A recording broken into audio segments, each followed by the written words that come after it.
Saudara-saudari yang terkasih dalam Kristus, jumpa lagi dengan acara Mendekat Kasih Tuhan.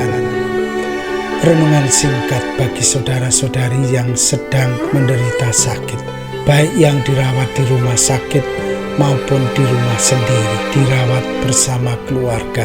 Dengan saya, Romo Valentinus Teja Antara SCY dari komunitas SCY Teluk Betung, Lampung. Pada hari ini kita ingin merenungkan tema berkorban dengan hati yang tulus.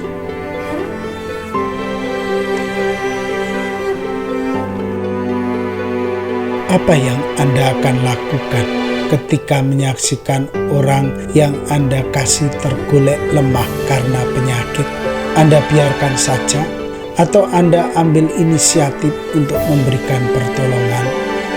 Ada seorang anak yang begitu antusias mendonorkan salah satu organ bagian dalam bagi ibu tercintanya.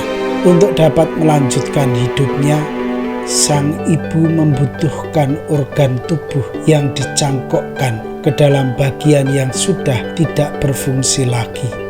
Ketika keluarganya bingung mencari pendonor, sang anak langsung menyediakan dirinya. Ia tidak khawatir akan hidupnya. Baginya, mendonorkan salah satu organ tubuh bagi orang yang sangat dicintainya merupakan suatu perbuatan yang terpuji. Namun motivasi yang lebih dalam lagi adalah ia mencintai sang ibu. Ia tidak ingin sang ibu menderita terlalu lama. Ia ingin agar sang ibu menikmati damai dan bahagia dalam hidupnya. Anak itu berkata, "Saya rela memberikan organ tubuh saya untuk mama tercinta. Dia telah begitu mencintai saya. Dia telah mengorbankan hidupnya saat melahirkan saya. Jadi tidak ada alasan bagi saya untuk tidak memberikan organ tubuh yang sangat dibutuhkan oleh mama." Hasil dari pengorbanan anak itu adalah sang ibu dapat memiliki melanjutkan hidupnya. Ia tidak perlu merasakan deraan penyakit yang menggerogoti tubuhnya. Ia boleh hidup bersama mereka dalam suasana saling mengasihi.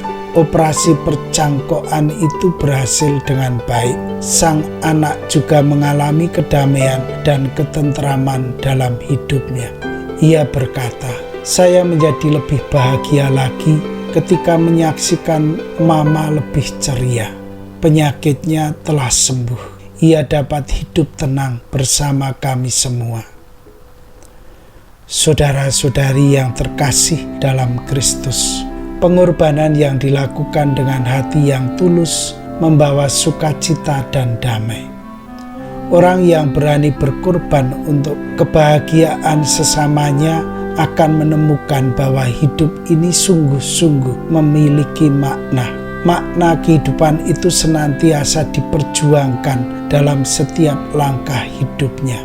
Kisah tadi memberi kita inspirasi betapa hidup itu begitu bernilai. Seorang anak yang tidak ingin sang mama mengalami penderitaan dalam hidupnya rela mengorbankan dirinya. Ia tidak peduli akan sakit yang akan dideritanya. Baginya yang penting adalah kebahagiaan bagi orang yang dicintainya. Tentu saja dalam hidup ini kita mengalami berbagai hambatan dalam hidup. Hambatan-hambatan itu bisa menjadi penghalang bagi kebahagiaan dalam hidup kita.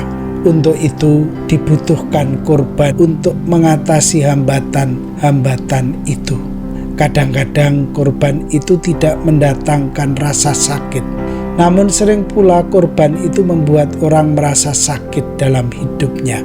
Saudara-saudari yang terkasih, yang penting adalah sikap orang dalam berkorban.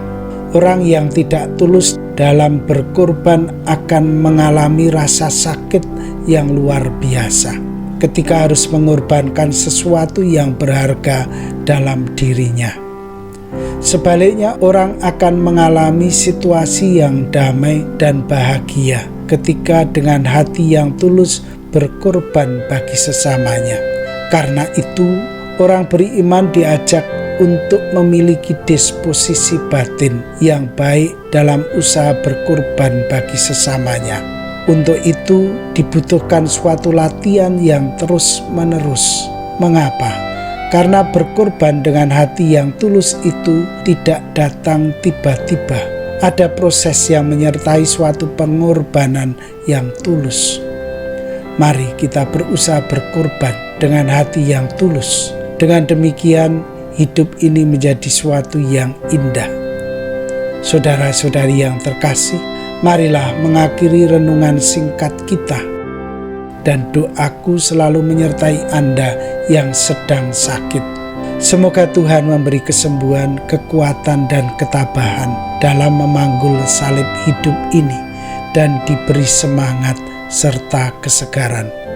Doa dan berkatku selalu menyertai Anda. Sampai bertemu dalam renungan selanjutnya.